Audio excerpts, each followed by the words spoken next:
Everyday Access is now Project Trek. Everyday Access is now Project Trek. Everyday Access is now Project Trek. Everyday Access is now Project Trek.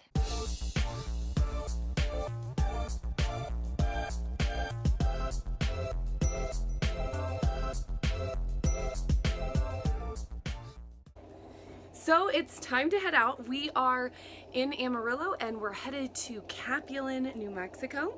We thought it would be really beneficial to share with our audience exactly how many miles we like to travel. Hi, Ella. How many miles we actually like to travel in a day. I think that a lot of people don't realize that there really is a limitation on how many miles you can travel and be comfortable. So we wanted to share with you all what our limitations are and how we choose to travel.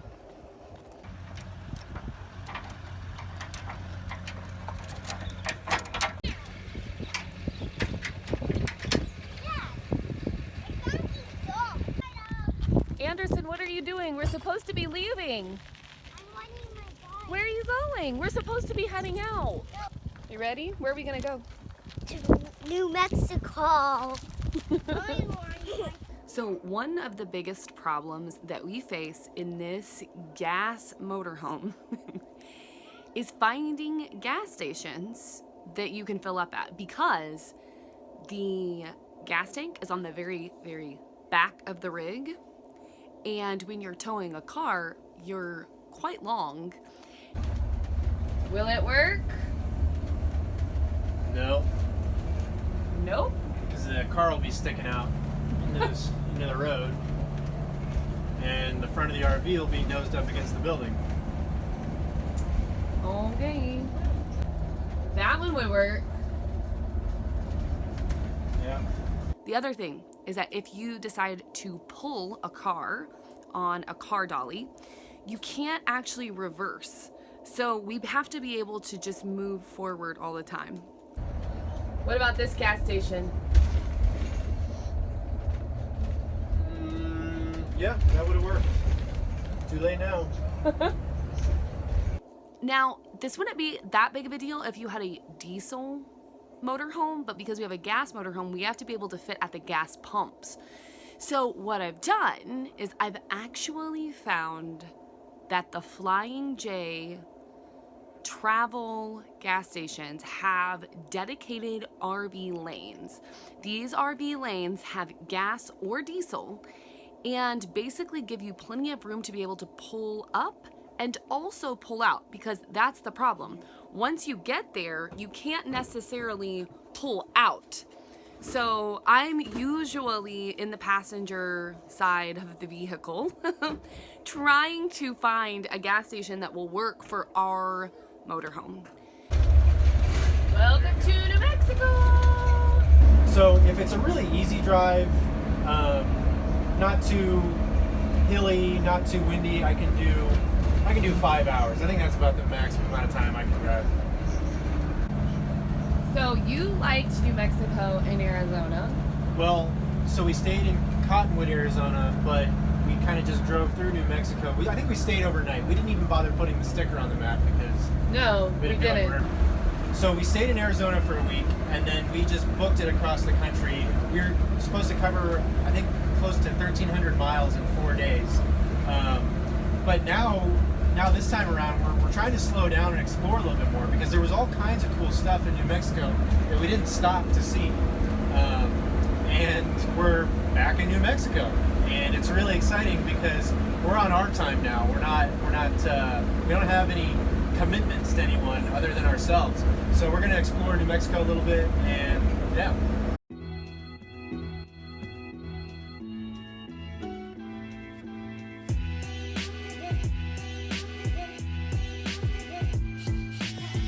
Buddy, what is that?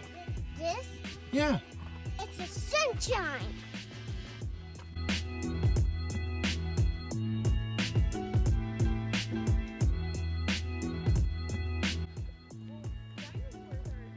So how cool is this? That's a dinosaur footprint. Those are too.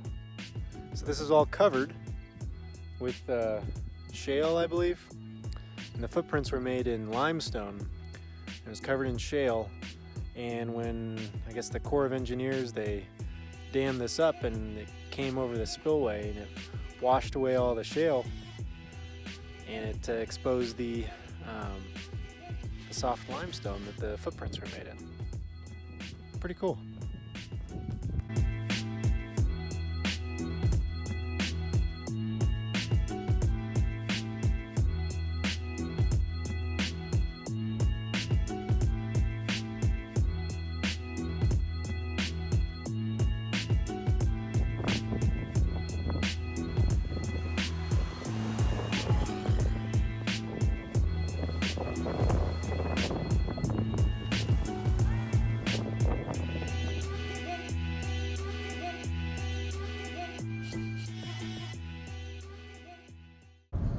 I want to show you something. 44.1 miles per gallon. How did you do that? Drafting behind that tractor trailer up there. Oh, this guy that we've been following behind for the last, I don't know how many miles? And I'll tell you, it feels real good when you get about 5 to 6 miles per gallon in the motorhome. What were we getting in the fifth wheel and truck? 10 to 11. 10 to 11. But it was diesel, so the cost of fuel was slightly higher. Ultimately, Guess where it went? gas, I don't know. the gas motorhome is a more expensive Did it go and behind less that? efficient vehicle. In there. So how many miles have we traveled since April of last year? About 13,000. 13,000 miles. So how many miles is that roughly? Roughly 250 a week. That's what it averages out to. Some weeks more, some weeks less. So traveling in the motorhome versus the fifth wheel is so different. It's really allowed us to kind of stop and explore places more frequently than what we were in the fifth wheel. And the reason is that the fifth wheel was just so cumbersome. If you watched my video on how to set up a fifth wheel, you can see how intensive it is, especially if you're just staying at a place for 1 night, 2 nights.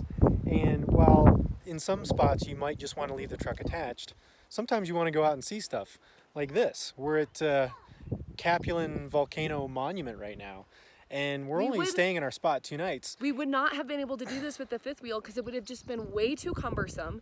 It really wouldn't have been worth our while. And with the motorhome, I just feel like we're able to travel a little bit more. We're able to cover more area. And although we traveled that many miles, we were mainly in the truck the entire time until we got to our spots for a week to 2 weeks at a time. Yeah. This is truly traveling fast and light. Yes. I thought we were doing that before. No. This is super easy traveling. I mean, there's people doing it with less, but really this is what we're comfortable with, and it's made traveling a lot easier. You know, stopping for 1 and 2 days.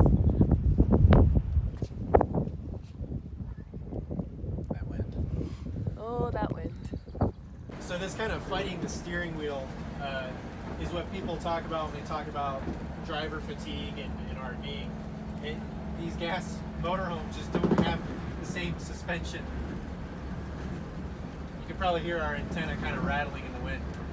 They don't have the same suspension that diesel motorhomes have. So the driving is a lot more active. You kind of fight the steering wheel the entire time.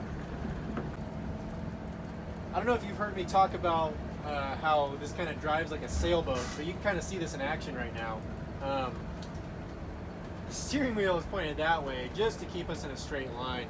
There's so much wind right now. Well, it's actually only about 16 to 20 miles an hour winds, but it's wanting to push us off the road. And I feel like some steering tracking upgrades and maybe some beefed up sway bars would help with that. We have found our sweet spot with traveling, and that's what I think we're going to continue on with. And the duration of travel that we would like to maintain is 4 hours every 3 days. 4 hours? I was Three. thinking 3. 3 hours. 3 hours. I mean, I'm the one driving, but Yeah, that's true. Okay, so 3 hours every 2 days, 3 days. We could do 2 days, but we really love 3 days. yeah. And the other thing too is we're really looking forward to doing more boondocking, and we also have some really exciting things that we're going to be doing to the RV, and we're really excited to show you guys. Like, he's like, don't let this smile fool you. He's super excited. Yeah. Do you want to give them a hint on what the stuff is? It turns this thing from a sailboat into a speedboat. What could it be? Don't forget to like and subscribe, and we'll see you next time. Bye! Bye.